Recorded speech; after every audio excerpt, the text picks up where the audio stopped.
you do? Congratulations, it's Saturday morning, 9 o'clock. You made your call. That's the first thing, I don't know if you've ever heard this Woody Allen line, but 95% of success is showing up, and you did. Yay for you. Over the next couple days, we're going to be referencing the business of show. And everybody's heard the song, but what we're talking about here is a little bit different, and particularly what you're being exposed to today is about the state of the art today of the business. And for the next few minutes, I get to try and put that into some context for you. And let's see which one of these is, there we go. So I've worn a lot of different hats in this industry. And currently, let's see if we get this. These are the three team logos that are on them. In the order they are, that's production, digital watermarking, and intellectual property related to something called nonlinear production and distribution, which I won't talk too much about. So I produced a film for the Bush administration on climate change. The most difficult part of the job was convincing everybody that I actually had a contract from the Bush administration to do a film on climate change. In that film, I got to interview the smartest people in the country on the subject. You, me, and everybody else who's paid taxes over the last 20 years have basically been paying $2 billion a year to try and figure this out. So besides me just wanting to plug my own product, I wanted to demonstrate the fact that the motion picture is really compelling to the human eye. You are biologically, psychologically wired to watch what moves, because in evolutionary terms, what moves is what kills you. So we pay attention in our field of view to those things that move. And because of that, click point, motion pictures are the most powerful form of communication that have ever existed. And at the moment, we can't really imagine anything much stronger. That's why I have this little line that you're going to see over and over again. It really is different. They cross geographic, cultural, political, language barriers. We learn about each other all around the globe more through motion pictures than any other channel. Today, motion pictures, good, bad, and different, constitute the most common cultural exchange that we have. It's the way we have a common human experience. Who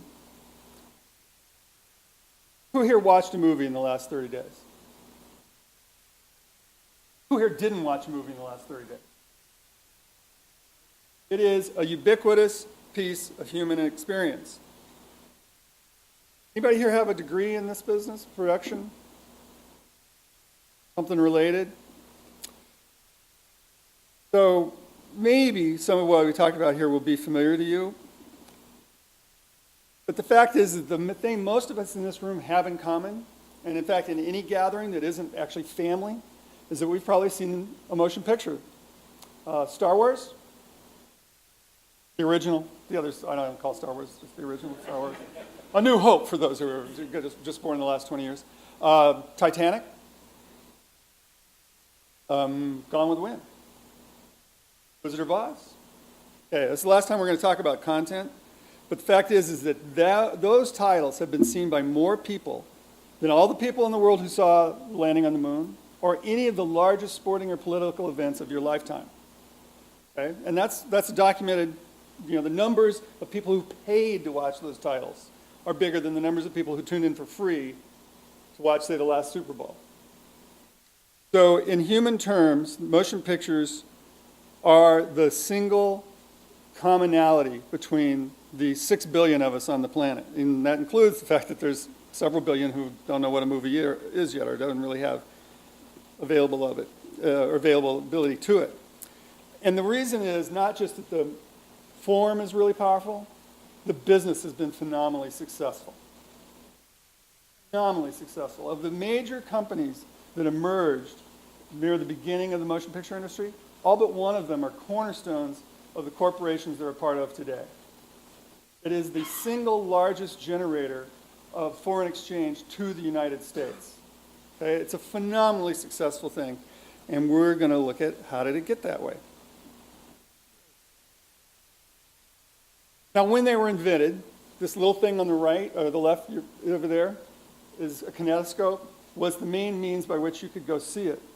And the way you would do it is you'd walk into something like an arcade and you'd put the smallest possible coin of the time in it, and you got 5 minutes and you got to watch little pictures move all by yourself.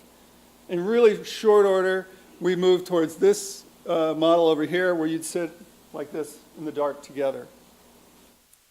Every single thing that has been motion pictures has been applied to, they instantly disrupted whatever was before and became the dominant form. And that started with entertainment. And everything that is exciting today about the internet or your cell phone is because we're going to put motion pictures there. Okay? You look at the advertising revenue that's on the internet, and it's nothing compared to the advertising revenue that's on television or in print. But its curve is like this, where those other guys are like this. And that's why we're excited. And we can't wait to shove little movies like Spam into your phones, because you'll watch those little movies even if they're going to sell you bad stuff, or stuff that's not good for you. So we have to say, what is it, and how is it that it came to be? Well, it wasn't long after motion pictures arrived that they did the first big disruption, which was to vaudeville. Vaudeville had emerged really coming out of the Industrial Revolution. Suddenly there was an urban population with money and time. That had never existed in society before. And vaudeville took up that time, and it was called entertainment. Well, those movies came in, and all of a sudden they had to like push stand-up comedians and dancers off the stage so they could run little movies. And those movies started to find themselves. And in business terms, it meant that anybody could get one of these, which was a hand-crank camera, could shoot something on it, get themselves a storefront, could make money all day long. Literally. I mean, if you were in New York City, you needed a storefront and a camera, and you made money. So this dichotomy in which a change produces a disruption with both winners and losers is a distinction that informs society today, and always has. And more so, that gets expressed in simplicities like this sign. But the fact is that process is really complicated, and it's actually very personal. Hello. And we use in our society a lot of shorthand because things are complex yet personal. And the really common thing that a lot of information gets expressed in is the curve or a line. And the fact is that those are all averages. No line is really straight. Everything that we're going to talk about today is about a trend or how things change. But in reality, your experience is not that red line. Our experience is that life is a lot of little ups and downs. And the fact is, in terms of both business and your personal experience, every one of those changes in directions is a disruption. And that may or may not be welcome or comfortable, but it requires you to make adjustments, whether you're a business or you're a person. Your behavior and your thinking will change because of one of these changes in direction. I mean, anybody adapt their behavior last year when gasoline reached $4 a gallon? That was a disruption. Now, some people, that disruption was, wow, I got excess cash, I got to figure out how to hide it or I'm going to get taxed. The same thing happened to the people who were in the early motion picture business. So this is Thomas Edison. He's one of the inventors of the camera and projector system.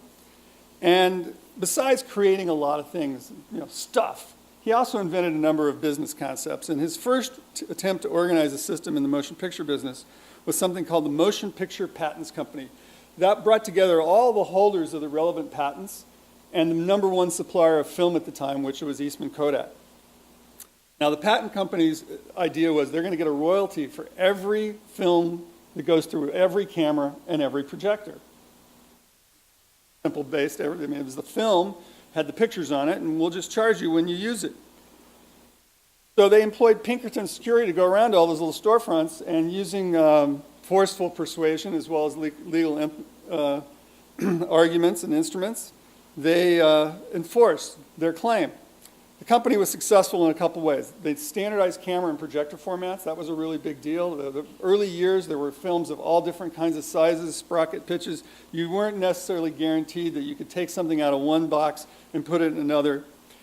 And the other thing that was really, really important that they established was the idea that a distributor rented the movie. So if you were going to show the movie, You rented it from who actually owned it. It's a very big deal. Now, Hollywood, the place, as opposed to this sort of broad concept that describes an industry of entertainment, owes its existence to what was also called the Edison Trust. Because a lot of producers didn't really like the Pinkertons coming on their sets or bothering them. Who wants to be strong-armed? Really, nobody wants to be paying to them. So they fled the scene for a number of reasons. The one that's commonly talked about is how sunny it is in Southern California. But really, they came to the West Coast because it was the home of the Ninth Circuit Court of Appeals, which had shown a real aversion to enforcing patent claims. So if you were on the West Coast, you could be pretty sure that even if the Pinkertons showed up and they did manage to haul you into court, it was going to get thrown out and you'd be allowed to keep doing your business anyhow. So there was a period in which there was this kind of chaos, and there were the outlaws and there was the patents company. And when things settled down, a whole bunch of the industry turned out being just over the hill there. Now, a number of factors went into this. Let me get my little list up so I don't miss them. One, patents elapse. So a lot of those guys that you saw in that picture, they thought up and did their work in the early 1880s and 90s. And so by the turn of the 19th century, they were losing their claims. And they aged out. Kodak started to see that there was a big market in what they came to call the independents, which were the outlaws, which is a theme you will hear a lot. There are people today who are independent, but not too long ago they were outlaws. And then another thing that really has relevance today is that the pace at which the Pinkertons could catch up with you was so slow compared to how much companies just exploded and people thought, I got a camera, I'll go to work. So this is, these patterns is what I want you to really look at and realize that these are not new things. The technologies are new, the behaviors seem new, but in fact, we've seen a lot of this before. And the most significant thing was that in 1915, federal courts decided that the patent companies had been in violation of the Sherman Antitrust Act. So suddenly, there in the early 20th century, people were free to do their own business. And there was a really rapid evolution because once that system was missing, there was a need to create a new system. And that system created an order that we're familiar with today. The people who controlled these companies quickly organized things into control of every aspect of the enterprise. They got talent under contract. They controlled all production. And most important, they controlled distribution. There was another revolutionary technology at the time, the automobile. And just like the automobile, there were companies that merged, failed, people traded, signed contracts and went to other companies. All these things happened. But what evolved was the first iteration of a system and structure that's really familiar to us today. And these companies not only controlled these elements of talent production, but they owned the theaters. And those theaters and distributors they didn't own, they controlled through their control of the content. So this business model, where you create a star, you market the program that the star is in, and you say, show up here, coming to a theater near you on such and such date, had its origins in this early 20th century. And it was all about controlling the most important part of the system, which is the audience. Because where we made our money back then is kind of similar to how we make our money today, was to get the audience to keep showing up at a certain place where they would actually make a transaction. And that was the box office. And you can tell the box office is really important because they put a lot into them. Unlike today where you walk up to a little window, you might as well be going to the drug dispensary and you talk through the little bullet piece of glass and hand your money in to get your tickets back. They've tried to make it a tremendously fun and interesting experience because that's what motion pictures are.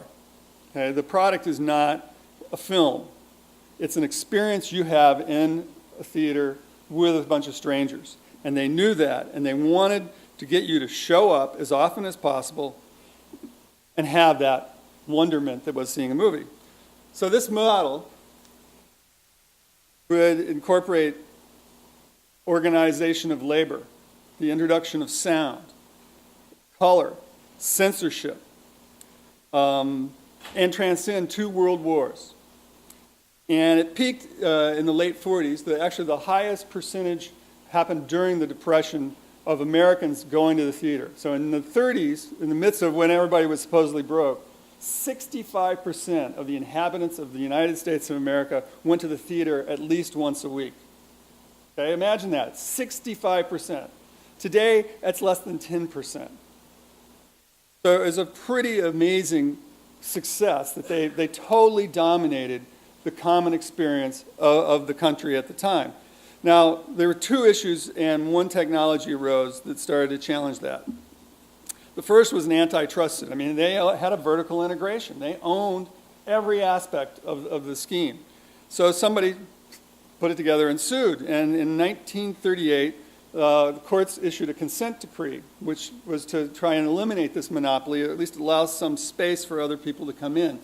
And after the war, the studios were determined to have failed to comply. So by 1949, the studios had given up theaters. They had to literally divest themselves. They no longer owned the actual point of transaction with the public. So that same lawsuit also led to a decontrol of the talent. In 1949, the agents for Jimmy Stewart, who was the biggest post-war star at the time, managed to get him a piece of the net. And that was a major break in the system. He was the first star who didn't actually have to have a repetitive period of time contract for his services. Stewart's agents, by the way, did so well by this deal, they eventually bought the smallest of the big 7 studios, which was Universal.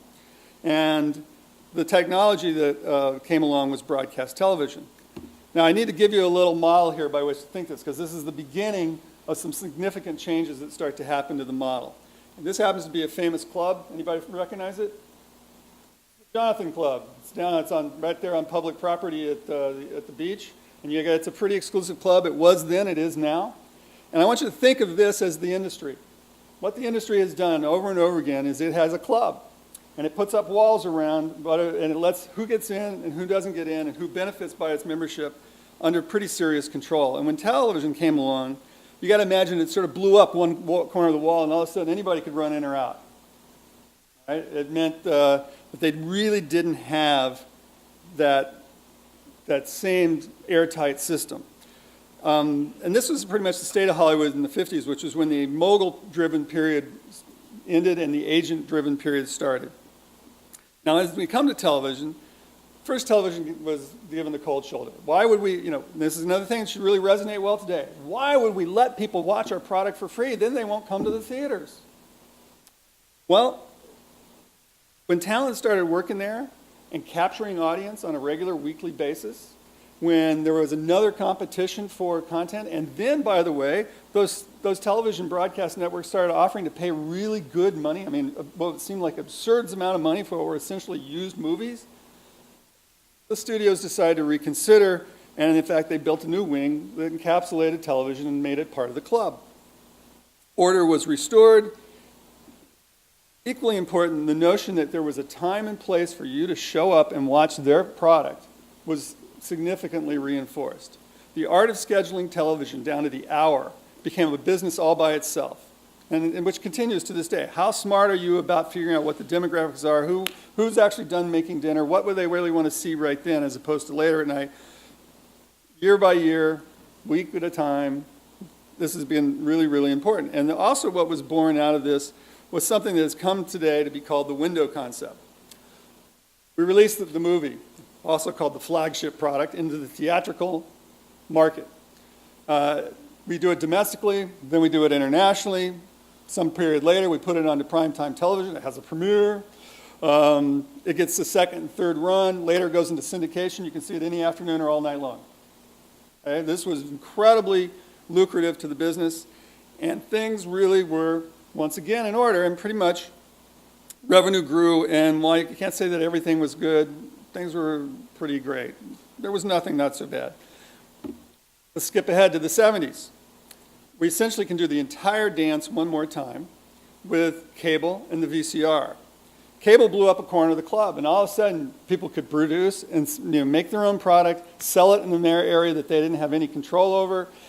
Talent could say, I don't need your money. I mean, there was a whole bunch of chaos. People were making money off of entertainment, and it wasn't necessarily under control. And then we had this problem, which is almost simultaneously, while they're quick getting the cable wildcats organized and in their segment of the club, we had this happen. And the video cassette really took off, not when it was invented, but about 7 or 8 years later. And in the words of the MPA representative, Jack Valente, it was a dagger to the throat of the business. In a landmark case, the studios took Sony, in particular, to the Supreme Court, and they lost. And because of that terrible loss, the single largest grossing window was created in the history of the motion picture business. And today, with DVDs, that's the single biggest piece of chunk money any product makes is in the home market. And then we had this pattern that's been really established back with the origins of sound. This is the early sound recording stage for motion pictures. Hollywood gets challenged by a new technology. First, it resists, doesn't like it. Oh, we're going to spend money. In fact, you can meet people today in this business who will tell you that it's terrible that we have sound because that means you have to dub it to all those foreign languages. It's just awful. So you get actually outright hostility. Then that technology or that idea gets absorbed and it becomes more money. So a threat's accepted and becomes a reason for greater success. These each were threats, and they were thought to be death to the business. And each in turn became a new opportunity for the audience as to when and how to go with the always and present choice of which. And this is really the wonderful thing about it, that we still make money. Hollywood's been wrong over and over again, and yet it still makes money. And that's thanks to what has been this really proven, robust model in the window system. The industry doesn't concern itself with whether or not you're going to go see a movie. As we learned earlier, you all watch movies. The only issue is, which of the movies will you go see? Which window will they get your value in? Because it's presumed you will watch movies. They know they define the culture, and they are not really too concerned about whether or not you're going to watch a movie. Even as attendance has dropped, so that peak of attendance of 65%, I mean, the population was fractional of what it is today.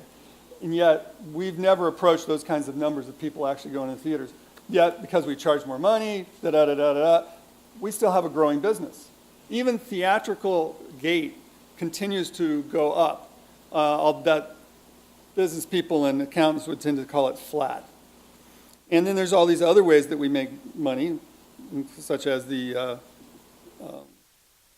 home video window, ancillary markets. In 2008, the MPA said we had $9.8 billion at the domestic theatrical box office, $18 billion internationally. And it's all done using a model that I'm going to share with you that was shared with me by Peter Gruber. So the first is get people to be aware of your movie. That's why you get trailers a year beforehand. Okay? Develop their intent. In other words, make them start to think about maybe they'll go to see that. Yeah, I'd kind of like to see that. And then get them to do it. 3 pieces: awareness, intention, action. And they've done that same thing. It goes back to what I said to you before. See this star in this property at this time and place. Now let's consider the digital era. The digital era is a whole new thing. And it's not just because it's now and you living in it. Okay, that's kind of the human nature way. Is, we're all narcissistic and things are different because we're here. This is different because there's some fundamental qualities of digital that transform whatever that it's applied to. And I want to give you, take us a little sidestep to give you these distinctions because it's hopefully will inform you and give you some tools for analysis in your personal lives.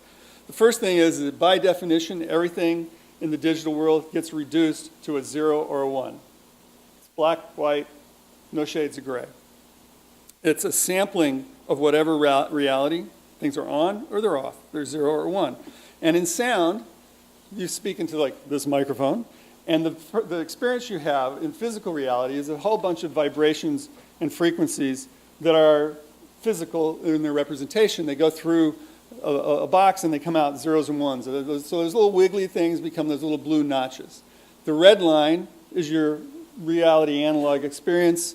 The blue numbers are what the systems actually then turn that experience into. And that means that in any given reality, in this case we're using simple amplitude in this case over time, The red line is what you experience, and the little circles are therefore the digitization of that experience. And you can see that the reality is not exactly the same. And so therefore, sampling is really, really important, how often it's sampled. So I'm going to use one example, the CD. Everybody here listen to music? How many of you still use CDs? Persisting, it's a really remarkable thing. But even though those that's many other formats that are available to you and players that you get, this same thing happens. And so they picked a sampling rate that's 44.7 is what it's called. And it was two main things were considerations. Mr. Sony himself wanted to make sure that you could hear the longest Beethoven composition on one disc. So it had to be a low enough sampling rate so it could all fit into that one disc. And the other is it had to be lower rate than whatever professionals use, because otherwise, hey, you'd have what professionals use. Another thing that has repeated itself. So that's just to give you that. That's digital. I'm going to give you now what happens in film. So in film, what made the master when you go into a theater was a film printer. And this is a fairly modern film printer. It's got computers in it. It does all sorts of really magical things. But fundamentally, the business end are those two little black dense pieces. And what we do is we take a cut, or what's called an inner negative, which is amalgamates all the creative decisions about what frames where, color, sound, and we put it up with a piece of print stock, and we roll them together. And at the point they're squeezed together, we shine light through it, which mimics the original exposure of the film. And all that information that's in the printing master gets put on this print, which is then what actually goes out into the world. And they make, today, it's around 3,400 prints is the routine for a wide release. It's all done on machines like this. The fact is that every print you make, unless it's from that original master, looks a lot less. And as soon as you run a print, it doesn't look as good. So only in theaters that are really committed to maintaining all the standards of projection and sound will you get that high quality experience. In the digital world, this is all it takes. And the worst, stupidest computer from the 70s could do this. Now, that computer couldn't show you a picture, but any picture you'd feed it, it could duplicate perfectly. So today, anybody with virtually any level of computing can make a perfect copy. They may take longer. So back on the analog side, we came up with some really magical machines. This is what's called a telecine, or flying spot scanner, and it was able to take a film, generally a negative, and transfer it to the highest quality video at the time, which itself was still analog in the 80s when this started to happen. And anytime you duplicated even that highest quality format, the subsequent ones were less. So, and in any level of format you had, the lower it was, the worse things degraded as you made copies. So while Betamax might have been a dagger at the throat of the industry, the fact was if you made a Betamax copy to a Betamax, it was pretty fuzzy. There wasn't much sharpness to it. You really didn't have the ability to duplicate the product in a significant way. You couldn't make a marketable product unless the content was so compelling. Today, digital means that we have tons of formats, and they're all easily duplicable. This list here is just the list of things that your television, if you buy it today, can display. So this is only broadcast television. The top three that all have 1080 on the right side, those are kind of the state of the art. That's why, you know, Fry's and the king of big screen is, they're trying to sell you 1080s. And there are proposals for consumer televisions with as many as 4,000 lines on the horizon because they're on the crack of they can sell you new hardware. And the industry's on the crack that we can sell you the same titles over and over again so that they'll look the best on that new hardware. And that's because we have 35 millimeter prints that exceed all of these in terms of their information carrying capacity, their longevity, et cetera, et cetera. But what means that we've gone from a film world where there was one standard for production, post-production, and distribution to now there's a veritable Chinese menu. Life is more complicated, but there's a lot of power in it. We'll get to what that is in a minute. So you have these three areas. And when digital arrived, the industry was kind of ambivalent. It's also important to think about this, is that generally you think of the movie industry, you think of directors, actors, writers, creative people. But the people who actually make this stuff happen are gearheads. Engineering is where all of those people get new tools and expand their capacity for creativity. And so what happened is that when in the 80s really happened and digital was available, only one part of the industry really started using digital technologies. And that's because in computers you have information processing, and fundamentally what you have in the motion picture industry is information production. Most of that information is fantasy. You know, it's not what we think of as information, but the actual function of it, the stuff, is data. So what you got in post-production and what was embraced there was the fact that you could produce things faster. In the analog era, every single thing you would do meant a degradation. So if you go back and look at movies from the 30s, you can see the shift in the image quality when a dissolve starts to happen. Because it was done physically, it was a degeneration of steps, signals were mixed, a new piece of film had to be cut into the negative that made that happen. Today all that goes away because what you get at the beginning can be delivered to the end product with very little, in fact, nothing gets changed except enhancements. You know, what comes out of the process is generally thought of better unless it's just a question of taste. Technologically, we can make it better. And this is a challenge and an opportunity. One of the other things is it's not just that one thing, because what you get in computers is you get to save all the decisions you make. In the analog world, that's not true. And I'm going to give you one example. So in film editing, when you have film, every frame can go anywhere. The editor can literally put any two frames together in whatever order they want. That's nonlinearity. But when you go to change your mind, like I don't like that version, well, I have to destroy that version. Or I have to go through some very expensive steps to document what that version was. In video editing, which came along in the 80s, you can save all those versions by just having different tapes, but you can only work in a linear, you can't just go back in the middle and open things up. When we got to digital, suddenly we had the plasticity of film and the capacity to remember every decision that was made. Now, the way we used to sell this when we were selling new technology was that, the good news is you can have as many versions as you want. The bad news is so can your boss or your boss's significant other. And so this also meant that you could do parallel processing much easier. So if you had a movie that was coming up against a deadline and you needed more people, well, in the film world, to make multiple work prints, to make and keep track of them, all the changes that were being made, very expensive. In the digital, you just add more files. You can you can say, I need 4 more sound guys on this, and in very short order, it actually takes more time to get the guys to drive in if they have to than it takes to actually put the files on the computer. In fact, these days, we're actually sending the files out to people wherever they are, saying, this is what we want you to do. Now, as processing capacity increased, power and creativity went up as well. And particularly, it started in sound because all the files are smaller. And then it became part of picture. And this is an example of a theater-style mixing console. Well, in very short order in the digital world, we had more channels available to these guys than you could physically put faders in front of them. I mean, we ran out of fingers really fast. That was kind of true even in the film world. But now we've got way more things available to them. And things like a sound effect. If somebody goes, I don't like that bird, well, now it's a guy on that panel can push a button, and all those birds become a different kind of bird. In the film era, that was somebody ran in the back room, pulled the reel down, wound it down on a bench, and changed it out. Okay, so the power, and when you're sitting in a room like this, you're spending several $1,000s an hour, so you really like the idea that somebody can push a button to make a creative change. It's a powerful thing, and it's been really, really impactful. By 1995, the quality of a soundtrack on a feature film had increased so much that what we were doing in 1990 for releases wasn't acceptable in the editing room, much less in a mix room. And things that are being done today, or on any film, were what won awards a decade ago. Okay, it's an incredible increase in power.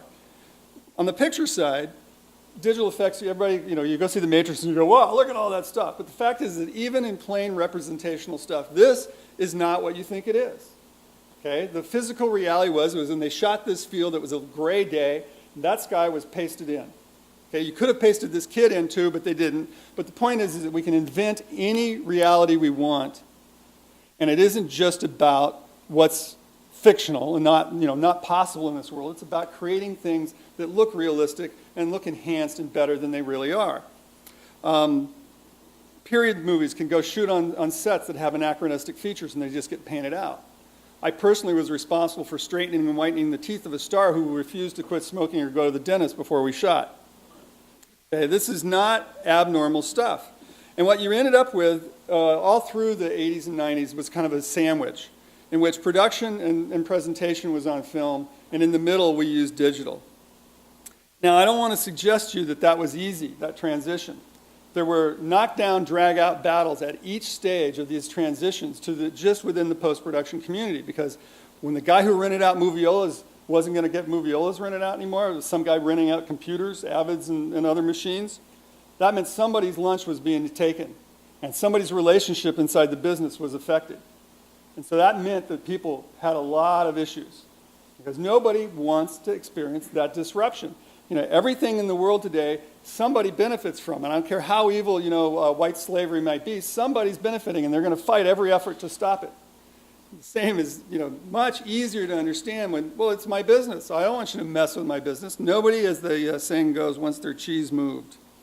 So this story of how we got to this state was fraught with a lot of stress. I personally know of several people who had heart attacks, because if you take a guy who's used to using scissors and sticky tape and you go, use a computer, it was stressful for people. Now let's go and look at the area in which we make most of our money, which is distribution. None of these capabilities are necessarily seen as advantage in distribution.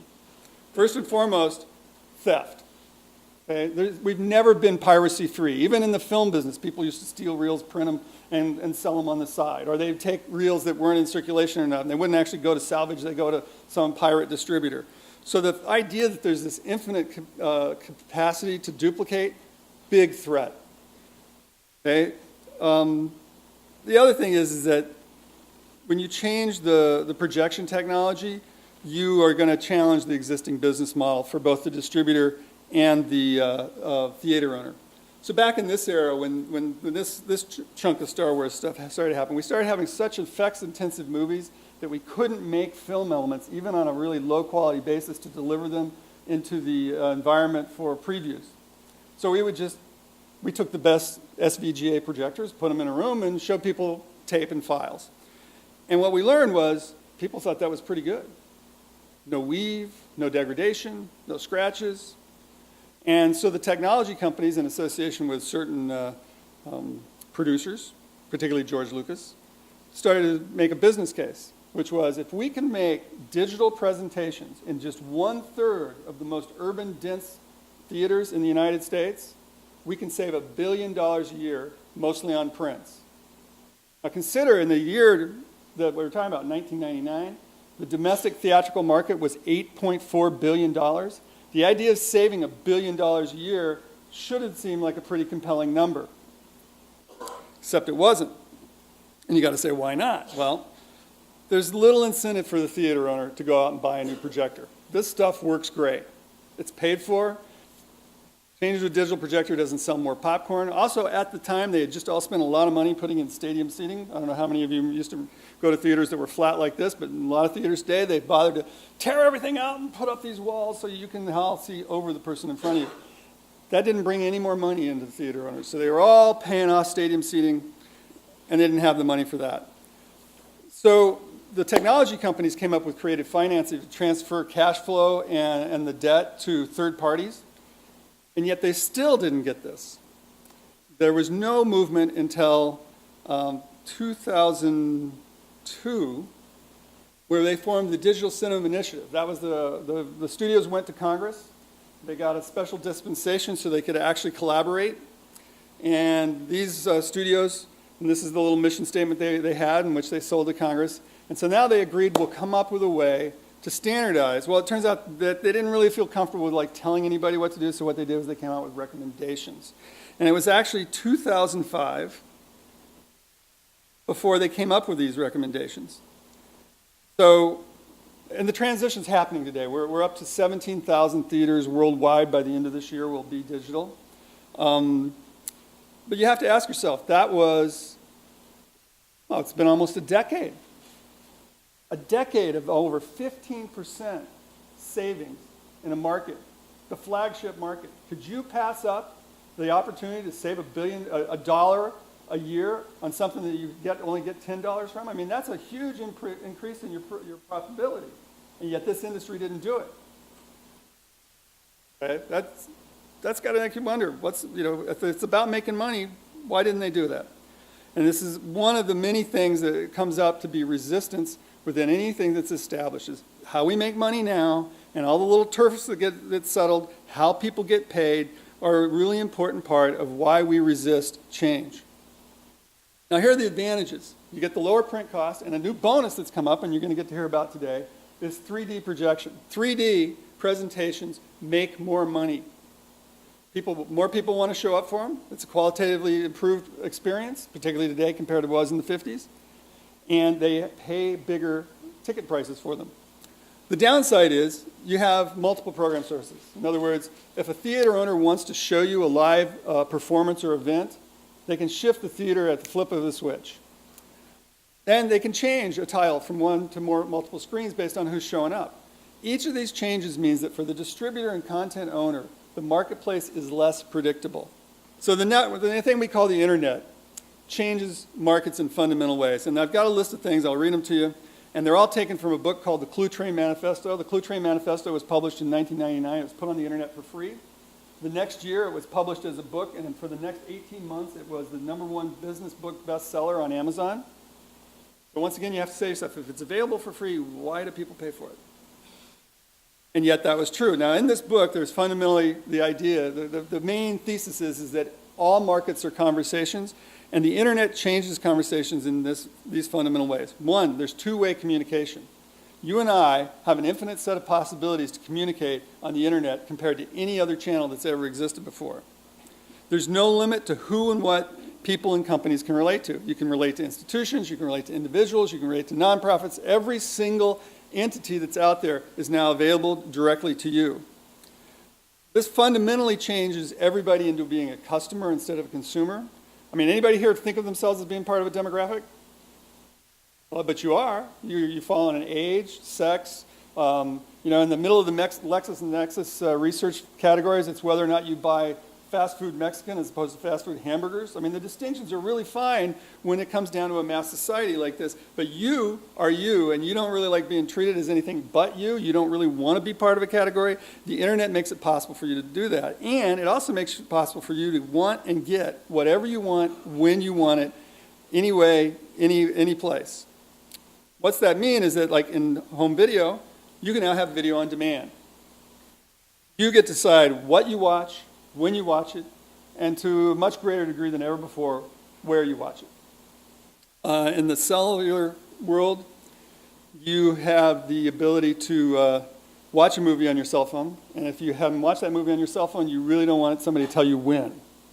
Okay, so the things that are available to you now are on an entirely different level, and it creates the threats that the industry now has to its traditional workflow. Now, I'm going to give you one example that I like to use, and that's this movie here. I really like Tom Hanks in almost anything he does. I particularly like Mike Nichols as a director.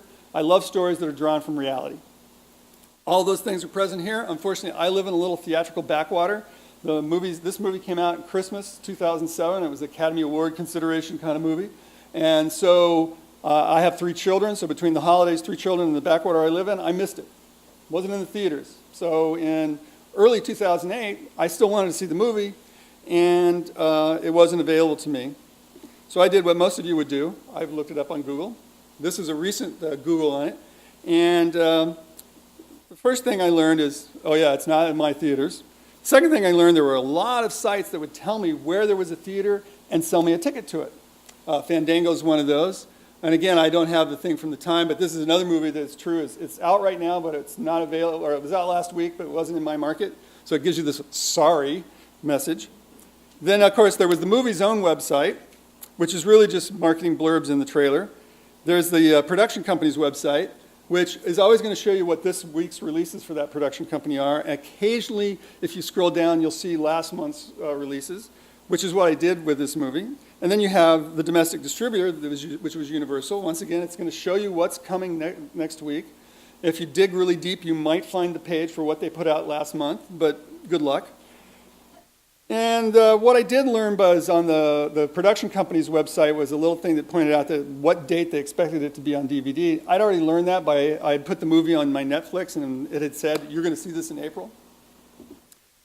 So if I went through the Google pages, eventually I got to something called Pirate Bay. For those of you who have been reading the business pages, Pirate Bay is in the news right now because somebody's trying to buy them and make them legit. They may or may not succeed, but last year, Pirate Bay was just what it is, illegal and under pursuit by many different interests. The principals have gone to court in Sweden and are currently being assessed a $4 million liability for the damages they've done to content owners. What Pirate Bay is a directory that shows you where to pick up P2P free files of anything. And most important thing, though, about this site that I want to distinguish for you is that the first things that show up on the screen are the ads. And in the case of the day I did this little experiment, what showed up was an ad for how to meet girls in my neighborhood, to my zip code, my local hardware store, and something that was for like kind of regional, right? Then it gave me this display in the middle. So the result was that I had this set of choices available to me. I could drive 90 miles, pay $9.75, or I could download BitTorrent the movie and have it for free right then. Now, that begs you a lot of questions. Which one should I have done? Well, I'm a guy who makes my living off of people who use copyright, and so I try to honor it in every way, shape, or form, and I'm conscious, so I didn't BitTorrent it, and there's a bunch of other reasons besides the fact that I just try and be honest. First, I would have one of these questions is, the distributor doesn't really care about me. I'm a fractional market. What matters is who can I drive to the box office today? Those are the big margin people. They're the ones I want. If I'd lived in an urban area, the movie definitely would have been available. The other thing is that there are third-party companies more than willing to take a little tiny sliver out of that ticket margin to sell me and tell me where else I could go. And the fact is that the direct sales in the theatrical window is considered poison. Anything that might undermine the window concept in this industry is a major, it's not just uphill, it's like go up this wall. So you have to ask yourself, what's in it for Hollywood to embrace the digital reality? So the first thing I want to tell you is that if we went to a digital embrace, where we truly wrap our arms around the world of the digital network universe, you could reach 100% of the market. In other words, I could have bought that movie from Universal that day. I could buy the movie for 99 cents if I happened to be too broke to buy it any other way. And where now, and this is one of the examples I like to give, you go to Mexico City, and you ride the subway, there's a lot of guys selling pirated DVDs there. The people he's selling those DVDs to cannot afford, in their wildest dreams, the price that Hollywood thinks it has to sell a DVD at. Now, I personally am happy to pay $20 and let them sell a similar, if not exactly the same product to somebody else for 99 cents in another world away from me. But there's a lot of people who don't think that's possible or advisable. Another one thing we could do is we could eliminate rating brackets. If you're a producer today, you face the really ugly choice. Do I follow the creative vision or do I get a PG rating? That means that your audience expands hugely to have a PG rating. One of the examples I like to give is anybody here okay with nudity, but you're not okay with profanity or sex? Now, if you're a creative person, you don't really want to have those boundaries. Digital post-production and presentation would mean that you could walk into a theater and you could decide, I'll watch the adult version of that title. I'll send my kids into the child version and we can still talk about the same movie, if in fact that's what you choose to do. And it's kind of crazy at the moment in the industry to talk about let's make multiple versions for simultaneous release when everybody just kills themselves to make one. But when you look at how we produce television and airline versions of movies, it's a very thin layer of structure and people.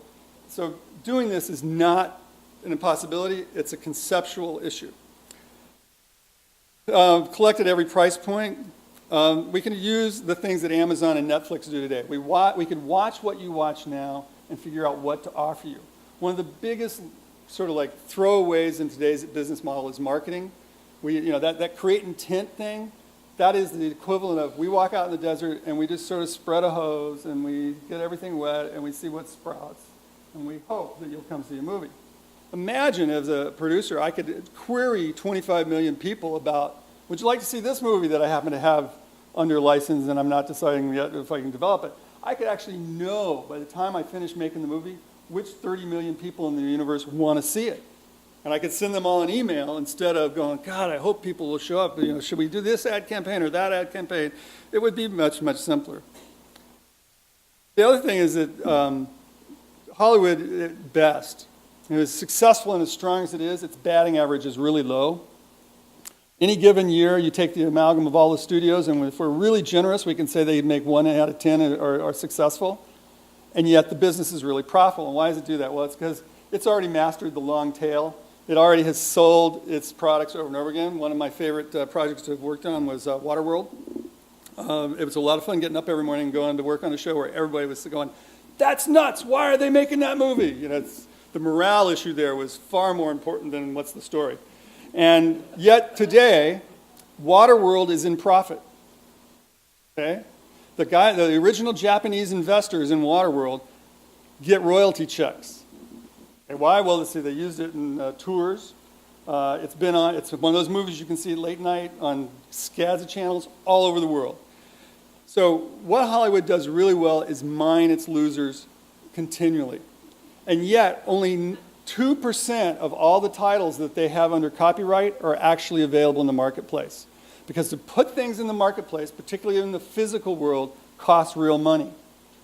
All right, so for me to take a Barbara Stanwyck movie in which she goes braless and screws the boss on the desk at work from the 30s, which she did, and sell it to an idea of a liberated woman market today, well, it would cost a lot of money to when I got to telecine it into a current format. I'd have to come up with an ad campaign. I'd have to put it in sleeves. I'd have to make 10,000 of them, and I'd have to send them out there. And that's, God, when would I make that money back? Well, in the digital world, I would have to do the telecine. I might have to come up with some artwork, but it wouldn't cost me anything to just put one up in iTunes. And then maybe have somebody who's a marketing intern get the title on a bunch of listservs of people who I think might be interested in that particular topic. 98% of the product is not available. So moving into a digital universe means I could market all that again. So those are the things that are actually possible.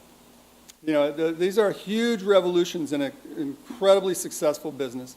And they are the positive things that I'm emphasizing today because there are plenty of things you can read in the newspaper every day that are about the negatives.